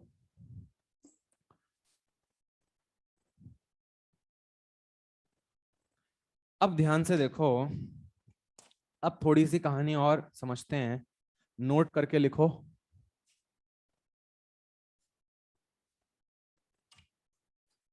अच्छा बच्चे, अब अगर अपन सोचें कि कौन सी बॉडीज अच्छे से रोल कर सकती हैं, क्या इसको अगर मैं रोलिंग मोशन कराऊं, इसको कुछ वेलोसिटी देके छोड़ दूं, क्या ये रोल कर पाएगा क्या? क्या सिलेंडर रोल कर सकता है? क्या डिस्क रोल कर सकती है? क्या रिंग रोल कर सकता है? क्या हॉलो स्फीयर रोल कर सकता है? क्या सॉलिड स्फीयर कर सकता है? तो ये बॉडीज जो हैं रोल कर सकती हैं, तो उनके बारे में कुछ एनालिसिस करते हैं हम। ध्यान से देखिए, तो हम किन बॉडीज को ले रहे हैं पिक्चर में जो क्या कर सकती हैं, रोल। तो ये बॉडी, ये उस बॉडी का आई। अच्छा ये बताओ मुझे, रेडियस ऑफ गायरेशन को पिक्चर में लाना है, क्यों लाना है मैं तुम्हें थोड़ी देर में अभी अपने आप समझ में आ जाएगा मैं क्यों पिक्चर में लेके आ रहा हूं। बाकी मुझे बताओ, तुमने के का फॉर्मूला क्या पढ़ा था? √I/m। अच्छा, क्या यहां से मैं आई को m के स्क्वायर लिख सकता हूं क्या? स्क्वायरिंग कर दूं तो आई किसके बराबर आ जाएगा, m के स्क्वायर। तो यहां से बच्चे एक रेशो आता है k²/r², which is a very important ratio. ठीक है, क्या इंपॉर्टेंस है अभी थोड़ी देर वेट करो, अपने आप समझ में आएगी। तो देखो ध्यान से, हम बॉडी लेते हैं, मान लो सबसे पहले मैंने क्या ले ली, रिंग। तो बच्चे जब तेरी रिंग रोल करती हुई जा रही होगी, तो जिस एक्सेस के अबाउट तेरी रिंग रोटेट कर रही होगी, मुझे आई बता दे, क्या हो जाएगा, I mr²। क्या सबको समझ में आता है? भाई रिंग जब रोल करती हुई जा रही है तो ये इस एक्सेस के अबाउट क्या कर रही है, रोटेट, तो मोमेंट ऑफ इनर्शिया क्या हो जाएगा, mr²। तो मोमेंट ऑफ इनर्शिया हो गया mr²। अब मैं के को पिक्चर में लेके आना चाहता हूं, तो के क्या √I/m है क्या? मतलब आई किसके बराबर हो गया, m के स्क्वायर। और इसका आई किसके बराबर है बेटा, बोल, mr²। तो क्या मैं आई को mr² रख दूं क्या, mr² बराबर क्या, बोल, m के स्क्वायर। देखना तो क्या mm कट गया, क्या mm कट गया, k²/r² का रेशो क्या आ गया, 1। क्या आ गया, 1। तुम्हें समझ में तो आया ना? अच्छा, मैं रिंग की जगह अगर हॉलो सिलेंडर लिख देता, चलता? क्या सेम होता क्या? अगर रिंग की जगह मैं हॉलो सिलेंडर लिख देता, क्या हॉलो सिलेंडर इज अ मोटी रिंग, क्या उसका भी मोमेंट ऑफ इनर्शिया mr² ही होता? क्या सब कुछ सेम आता? समझ में तो आ रहा है ना?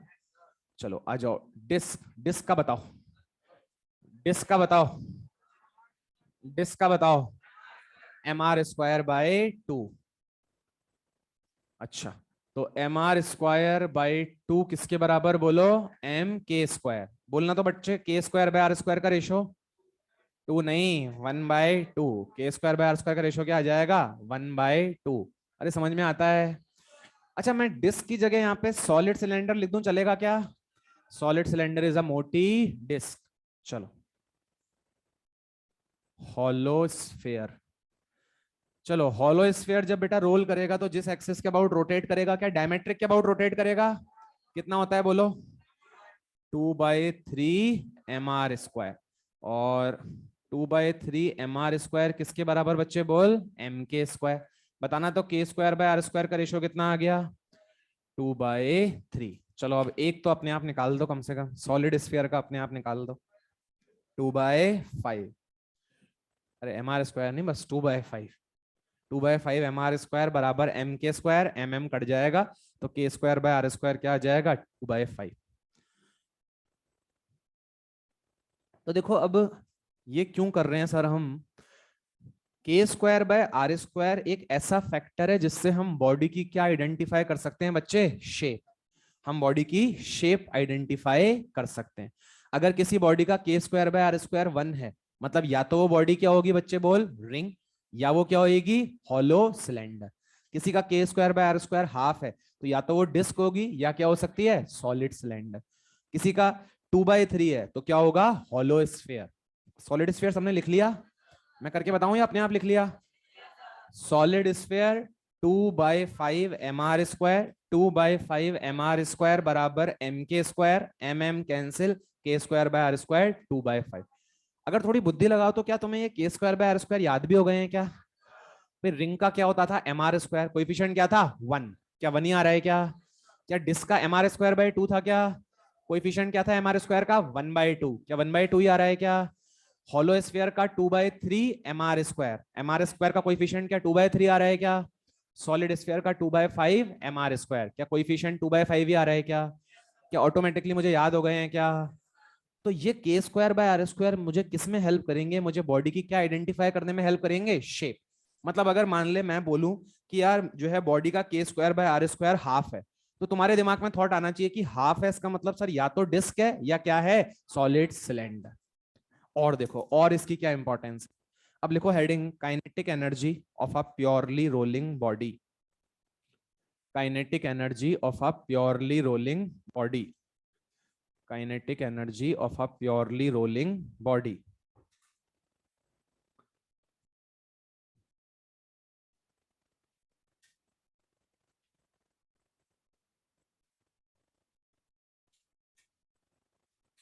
हाँ बेटा, ध्यान से देख, ये बॉडी प्योर रोलिंग कर रही है। प्योर रोलिंग कर रही है मतलब मुझे बता वीसी किसके बराबर है?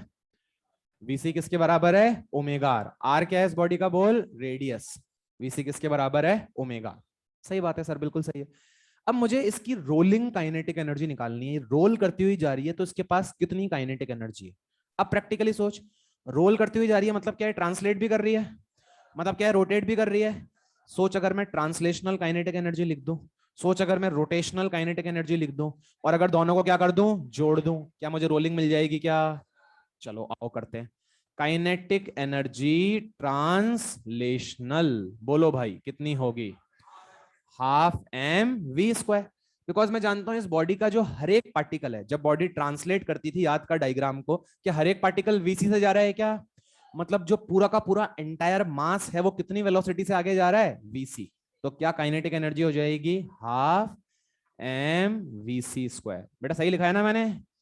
चलो, अब काइनेटिक एनर्जी रोटेशनल, क्या ये मैं ऑलरेडी पढ़ा चुका हूं क्या? क्या फॉर्मूला पढ़ा था? Half I omega square. अरे लास्ट क्लास में पढ़ाया है। हाफ आई ओमेगा स्क्वायर, क्या I is the moment of inertia?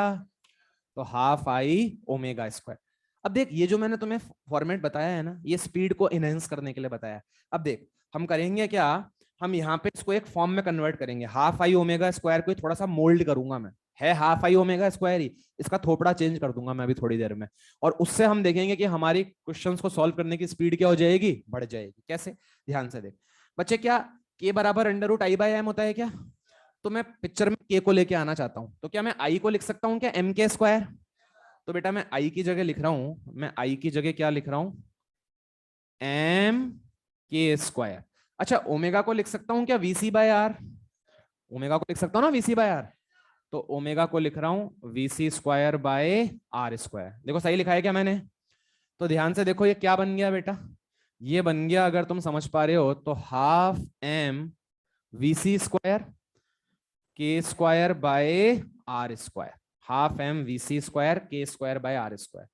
मतलब सर हमें ट्रांसलेशनल काइनेटिक एनर्जी का फॉर्मूला अगर पता है तो उसके आगे बस के स्क्वायर बाय आर स्क्वायर और लगा दो, तो हमारा रोटेशनल काइनेटिक एनर्जी बन जाएगी। अब चाहे तुम इस फॉर्मूले से आंसर निकालो चाहे इससे आंसर निकालो, आंसर क्या आएगा? Same. Half M VC square K square by R square से निकालो या हाफ आई ओमेगा स्क्वायर से निकालो, आंसर विल रिमेन सेम। है एक ही चीज, उसी को मैंने जो है मॉडिफाई करा है। इससे फायदा क्या हुआ? इससे फायदा देखो ये हुआ, काइनेटिक एनर्जी रोलिंग या काइनेटिक एनर्जी टोटल, क्या दोनों को जोड़ दूं क्या? Kinetic energy translational plus kinetic energy rotational. बोलो translational kinetic energy half M VC square. बोलो rotational kinetic energy half M VC square K square by R square. बोलो total kinetic energy half M VC square 1 plus K square by R square. बच्चों समझ में आ रहा है ये कौन सी kinetic energy आई है? काइनेटिक एनर्जी टोटल या काइनेटिक एनर्जी रोलिंग, ये निकल के आ गई। अब तू खुद सोच, अगर कोई बॉडी रोल कर रही है, क्या उसकी काइनेटिक एनर्जी, अगर मैं के स्क्वायर बाय आर स्क्वायर हर एक बॉडी का निकालना जानता हूं, तो अगर मुझसे कोई बॉडी रोल कर रही है उसकी काइनेटिक एनर्जी पूछी जाए तो क्या मैं एक सेकंड में लिख सकता हूं क्या? Half M VC square 1 plus K square by R square. Ring होती तो ये क्या हो जाता? डिस्क होती तो क्या हो जाता? हाफ। बात समझ में आ रही है? तो काम बच गया हमारा भाई। अगर मान ले मेरे को ये कंसेप्ट नहीं पता होता तो क्या मैं पहले ट्रांसलेशनल अलग कैलकुलेट करता क्या? फिर क्या मैं रोटेशनल अलग कैलकुलेट करता क्या? फिर क्या मैं दोनों को जोड़ता क्या? अभी हमने के स्क्वायर बाय आर स्क्वायर एक फैक्टर पढ़ लिया और उसकी हेल्प से हम देख रहे हैं कि एक्सप्रेशंस कितने आसान हो गए। तो translational half M VC square, rotational half M VC square K square by R square, total half M VC square 1 plus K square by R square. अब इनका रेशो भी बहुत इंपॉर्टेंट होता है। क्या तुम तीनों का मुझे रेशो बता सकते हो क्या? तीनों काइनेटिक एनर्जीज का रेशो बता सकते हो क्या? क्या हो जाएगा बता दो फिर। अबे ओमेगा काय को, ये जब इसलिए इसलिए तो निकाली है फॉर्म जिससे कट जाए हैं। अगर अभी भी ये लगाएगा तो फिर ये क्यों निकाली है मैंने? अरे रेशो नहीं ले सकते क्या? अरे भाई ये और ये नहीं कटेंगे क्या? तो क्या आ गया 1:2 K square by R square is to 1 plus K square by R square. Kinetic energy translational is to kinetic energy rotational is to kinetic energy total. अगर ये रेशो देखो तो भाई मेरे हिसाब से तो होगा 1:2 K square by R square is to 1 plus K square by R square. ये आपका रेशो निकल के आ गया। And this ratio is very important, ये हमें न्यूमेरिकल्स को सॉल्व करने में बहुत हेल्प करेगा। This ratio is very important, ये हमें न्यूमेरिकल्स को सॉल्व करने में हेल्प करेगा।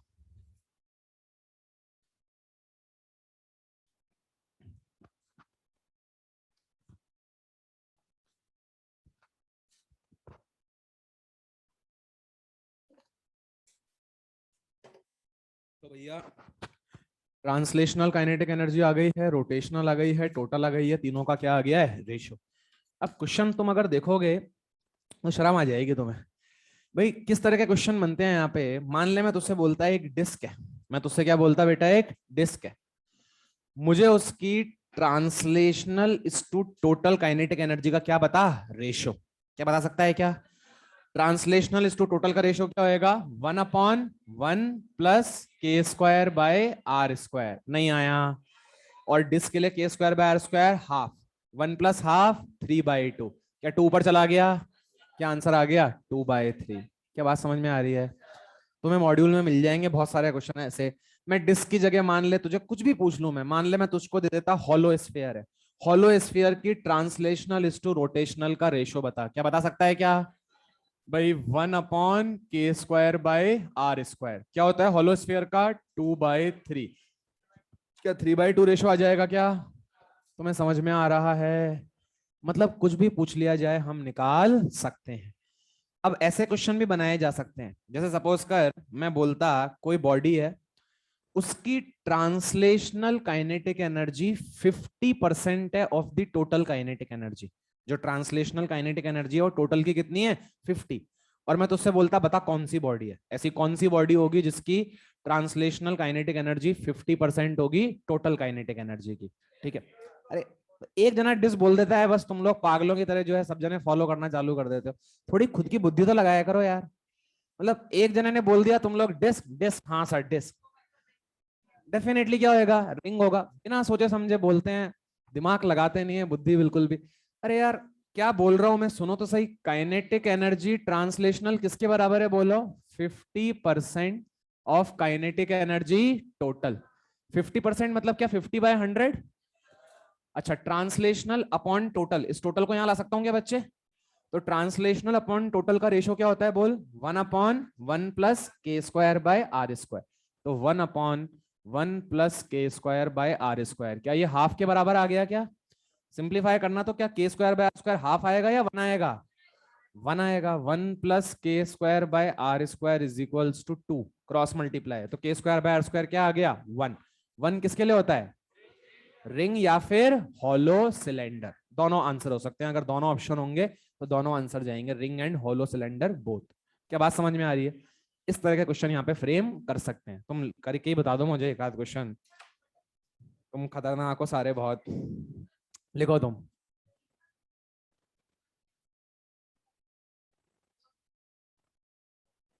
हाँ ये तो सही है, इतनी बुद्धि चल जाए तो फिर बात ही क्या है भाई, उसके लिए इतनी बुद्धि भी तो चलनी चाहिए ना। अभी तो फॉर्मूले में डेटा ही पुट नहीं हो रहा, तो उतनी मैं कहां से उम्मीद कर लूं भाई। मैं होता तो मैं इस क्वेश्चन को कैसे करता? 50% ट्रांसलेशनल, जो ट्रांसलेशनल काइनेटिक एनर्जी है दैट इज 50% ऑफ टोटल। तो अगर काइनेटिक एनर्जी ट्रांसलेशनल 50% है तो रोटेशनल भी कितनी हुई? 50। अरे यार अगर ट्रांसलेशनल 50 है तो रोटेशनल भी क्या होगी? 50। दोनों का समी तो टोटल होती है। तो अगर वो 50% तो वो भी कितनी होगी? 50। अब मेरे दिमाग में तो क्या सेट हो रखा है, मैं रोटेशनल इज टू ट्रांसलेशनल का रेशो दिमाग में हमेशा सेट करके रखता हूं। रोटेशनल इज टू ट्रांसलेशनल का रेशो क्या है? K square by R square. सीधे आंसर निकल के आता है भाई, rotational kinetic energy, kinetic energy rotational is to kinetic energy translational, ये सीधे ही किसके बराबर होता है बच्चे बोल? K square by R square. Rotational is to translational का जो रेशो हो जाएगा वो K square by R square is to 1 हो जाएगा। तो बस सीधे मैंने बोला कि ट्रांसलेशनल 50% तो सर रोटेशनल भी 50% हुई, तो ये भी 50%, ये 50%, मतलब इनका रेशो क्या 1 के बराबर आ गया क्या? तो K square by R square कितना हो गया? 1। के स्क्वायर बाय आर स्क्वायर कितना हो गया? 1। 1 मतलब क्या हो जाएगी? रिंग। आवाज नहीं आ रही क्या?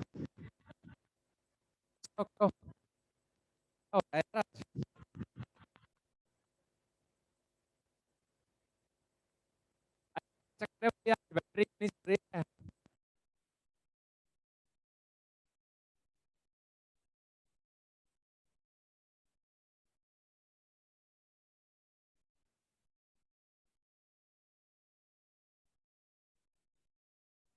मिनट पहले लेके गया हूँ।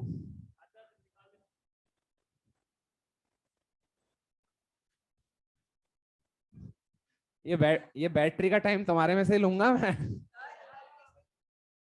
है क्या? उसके अंदर भी ऐसे ही हुआ था और फिर सर ने 15 मिनट एक्सटेंड कर दिया था। हैं? सर ने उसी समय छोड़ दिया था। सर ने कही अब बैटरी तो गई, चलो छोड़ देता हूँ तुम्हें। ऐसा हुआ था है ना? मैं चोमू से आया हूँ है ना? चलो, तो रोटेशनल इज टू ट्रांसलेशनल का रेशियो क्या हो जाएगा बोलो? के स्क्वायर बाय आर स्क्वायर। तो बेटा देखो, तुम कैसे भी कर लो यार, कोई फर्क नहीं पड़ता। तुम डायरेक्टली, ये मैं तो इतना जानता हूँ ये 3 चीजें हैं और इनका रेशियो ये है। अब जो दिया जाए तुम क्वेश्चन में लिख लो, ट्रांसलेशनल इज फलाना ऑफ रोटेशनल, ट्रांसलेशनल इज ढिकाना ऑफ टोटल। जो तुम्हें बोले बस तुम अप्लाई कर दो, क्या अपने आप आंसर निकल के आएगा क्या? तुम्हें तीनों का रेशियो क्या है पता है, तो लिखो। if the translational kinetic energy if the translational kinetic energy of a body is if the translational kinetic energy of a body is 50% of total kinetic energy, if the translational kinetic energy of a body is 50% of total kinetic energy, identify the body। क्या हम कर चुके हैं already? इसमें भी बहुत सारे बिल्कुल जबरदस्त सोच विचार में पड़ गए थे। Oh wow, what a good question. क्या हो जाएगा? रिंग। मैं सॉल्व करके बताऊं? मैंने बता रखा है। Kinetic energy translational 50% of total, तो ट्रांसलेशनल बाय टोटल कितना आ गया? हाफ। और मैं ट्रांसलेशनल बाय टोटल का रेशो जानता हूं 1/1 plus K square by R square. वहां से सिंप्लीफाई करने पे क्या K square by R square 1 आ गया क्या? वन आ गया मतलब या तो रिंग है या हॉलो सिलेंडर। लिख लो रिंग या हॉलो सिलेंडर, दोनों आंसर पॉसिबल है। नेक्स्ट लिखो, नेक्स्ट लिख दो। If the rotational kinetic energy of a body, if the rotational kinetic energy of a body is 40%, if the rotational kinetic energy of a body is 40% of its translational kinetic energy, total नहीं बोला है मैंने of its translational kinetic energy बोला है। if the rotational kinetic energy of a body is 40% of its translational kinetic energy, identify the body. Very good. Solid sphere. Rotational is 40% of translational.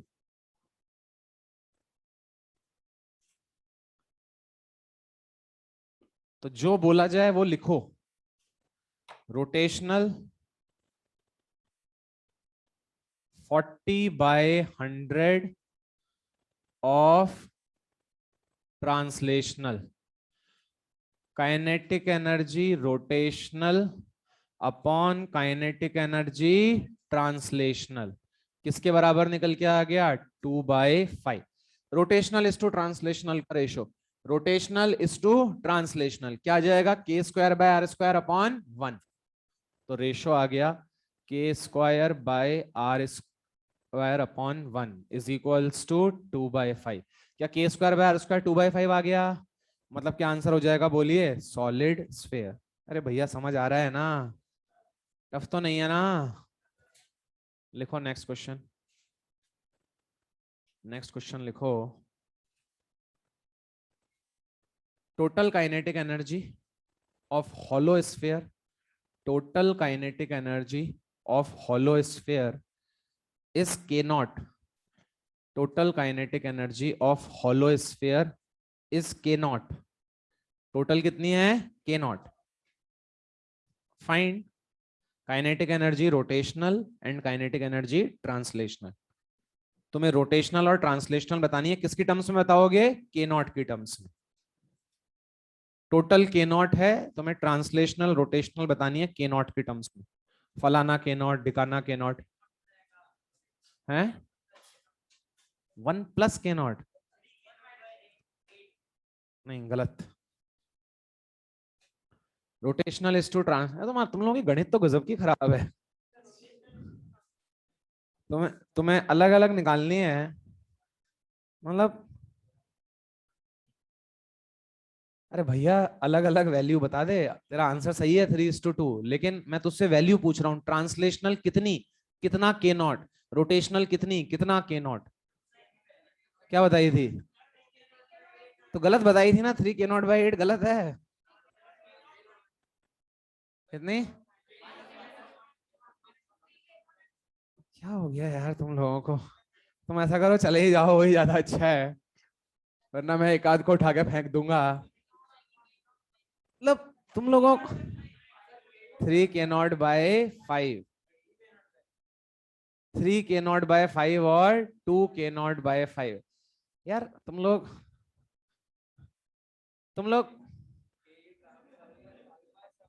लोग गणित में पास हुए थे ना? अच्छा 10वीं के पेपर भी हुए ना तुम्हारे? भाई मानो मतलब तुम्हारी किस्मत इतनी बढ़िया थी, मैं सही बता रहा हूँ, तुम गणित में पास नहीं हो पाते। अब देखो ध्यान से, मतलब यार इतने आसान क्वेश्चन है ये, मतलब जिसको थोड़ी सी भी गणित आती है, कहाँ पेन चलाने की जरूरत नहीं है। ध्यान से देखो, क्या तुम्हें काइनेटिक एनर्जी टोटल बच्चे k0 दे रखी है क्या? अब मतलब कोई मूर्ख से मूर्ख हो वो भी वो जानता है कि टोटल कितनी है? k0। क्या मुझे ट्रांसलेशनल और रोटेशनल चाहिए क्या? तो एक बार मैं ट्रांसलेशनल का रेशो किसके साथ ले लूं? टोटल। और एक बार रोटेशनल का रेशो किसके साथ ले लूं? टोटल। नहीं आई बात समझ में? देख ध्यान से, मैं मान ले अगर लिखता kinetic energy translational is to kinetic energy total, तो जो है बोल बेटा रेशो किसके बराबर होता है? क्या फॉर्मूला है बोल? तुम्हें ये इसका और इसका रेशो लेना आता है? क्या होगा मुझे बता दो? 1/k²/r²। 1/1 plus K square by R square. बेटा ये तो आता है ना बच्चे, देख x इज टू वाई, अगर 3 इज टू 4 तो x बाय वाई कितना होगा बच्चे, 3/4 होगा ना बच्चे, पक्का यार। ट्रांसलेशनल इज टू टोटल का ratio 1/1 plus K square by R square, यही होता है ना। अच्छा, ट्रांसलेशनल इज टू टोटल का रेशो, अबे मेरे को तो पेन चलाने की जरूरत नहीं है, सब तुम्हारे चक्कर में करना पड़ रहा है। देखो ध्यान से क्या हो जाएगा, बोलो 1/1 plus K square by R square. अच्छा, ट्रांसलेशनल इज टू टोटल का ratio 1/1 plus K square by R square. Total की वैल्यू बोल कितनी, टोटल की वैल्यू कितनी, के नॉट। ठीक है बेटा, के स्क्वायर बाय आर स्क्वायर, क्या होलो स्फीयर दिया है बेटा, तो क्या होगी 2/3। तो देख बेटा 1 प्लस 2/3, बेटा देख 1 प्लस 2/3 क्या बन जाएगा, 5/3। 5/3 तो 5/3, 3 कहां चला जाएगा ऊपर, क्या ट्रांसलेशनल 3/5 के नॉट आ गया। तुम्हें समझ थोड़ी आया है, बहुत ज्यादा मतलब जबरदस्त काम किया है ना मैंने। 3/5 के नॉट। अब बुद्धि लगा के बता देना, क्या रोटेशनल निकालने की जरूरत है, क्या ट्रांसलेशनल प्लस रोटेशनल टोटल के बराबर होगा। अगर ये 3k0/5 तो वो कितना हो जाएगा 2k0/5। टफ है क्या। अब अगर इस क्वेश्चन को और शॉर्ट करना होता, ये एक तरीका है। बाकी देख मैंने तुझे शुरू से क्या बोला है, मेरे दिमाग में क्या सेट है, रोटेशनल इज टू ट्रांसलेशनल, इसका रेशो किसके बराबर होता है, K square by R square. तो सीधे भाई मैं तो ये बोलूंगा कि kinetic energy rotational is to kinetic energy translational का रेशो कितना है बेटा, के स्क्वायर बाय आर स्क्वायर। क्या 2:3 है क्या, तो यार अगर रेशो 2:3 है तो रोटेशनल काइनेटिक एनर्जी क्या हो जाएगी 2/5 के नॉट, और जो है ये क्या हो जाएगी 3/5 के नॉट। ये भी नहीं आया, अरे भाई ये 2:3 क्या है इनका रेशो, तो भाई 2x:3x। भाई मान लेते हैं रोटेशनल काइनेटिक एनर्जी कितनी है 2x, तो ट्रांसलेशनल काइनेटिक एनर्जी कितनी है 3x। अब मुझे ट्रांसलेशनल काइनेटिक एनर्जी की अगर वैल्यू निकालनी है तो टोटल कितने भाग हो गए 5x हो गए, तो 5x का कितना पोर्शन लेना है मुझे 2x, किसके लिए रोटेशनल के लिए। ट्रांसलेशनल के लिए कितना पोर्शन लेना है 3x, तो यार सिंपली 2x/5x इंटू के नॉट, ये तो आपका हो जाएगा रोटेशनल, और 3/5 इंटू के नॉट ये क्या हो जाएगा ट्रांसलेशनल। समझ में आया, गणित गणित सिखा रहा हूं मैं तुम्हें, हैं। लिखो लिखो लिखो, kinetic energy total is equals to K naught, kinetic energy total is equals to K naught for a disk, for a rolling disk. Find kinetic energy translational, kinetic energy rotational.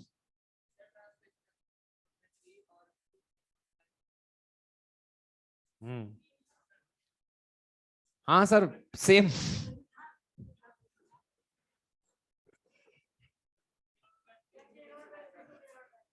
To k0/3 and k0/3 simple. मैं तो भैया rotational is to translational का क्या निकाल लूंगा ratio, disc है तो क्या 1:2 हो जाएगा, क्या 1:2 मतलब वो तो क्या हो गई 1/3 k0, और ये क्या हो गई 2/3 k0। अगर रेशो 1:2 है मतलब 1/3 k0 ऊपर वाली, और नीचे वाली क्या हो गई 2/3 k0।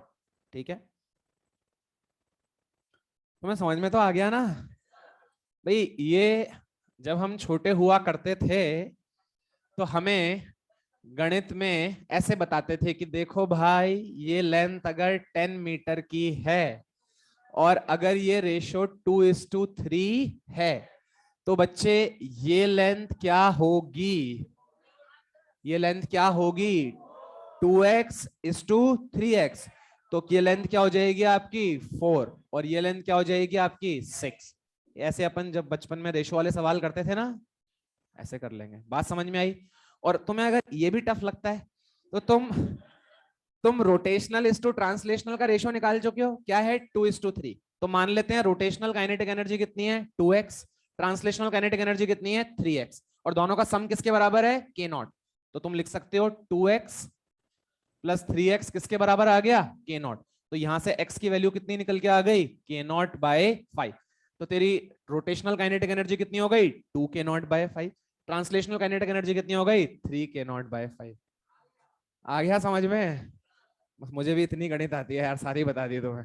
ठीक है, हैं? अब तुम देख लो, तुम ही देख लो तुम्हारा क्या हाल है। मतलब सोचो अगर इस बार बोर्ड का पेपर हो जाता तो क्या होता तुम्हारा गणित में। चलिए, तो टेस्ट का इफेक्ट है क्या? टेस्ट तो संडे को है, अभी तो कल पूरा दिन पड़ा है। हाँ? चलो, ऑल द बेस्ट, बढ़िया करना पेपर, टाइम मैनेज अच्छे से करना। ठीक है, और पेपर करने के बाद, पेपर तुम्हारा हो जाए उसके बाद रोटेशनल का मॉड्यूल जरूर लगा लेना। जो नहीं लगाएगा, तुम्हारा बढ़िया चल रहा है moment of inertia, torque work, angular momentum is an important topic. जो स्किप कर देगा उसको फिर बाद में नहीं होगा, अभी ताजा ताजा है बिल्कुल, तो ताजा ताजा है तो अप्लाई कर लेंगे तो चीज परमानेंट सेट हो जाएगी, अदरवाइज वो उड़ जाएगी। चलो भाई, bye bye, Radhe Radhe. Vertical circle है क्या? यस, वर्टिकल सर्किल है पेपर में।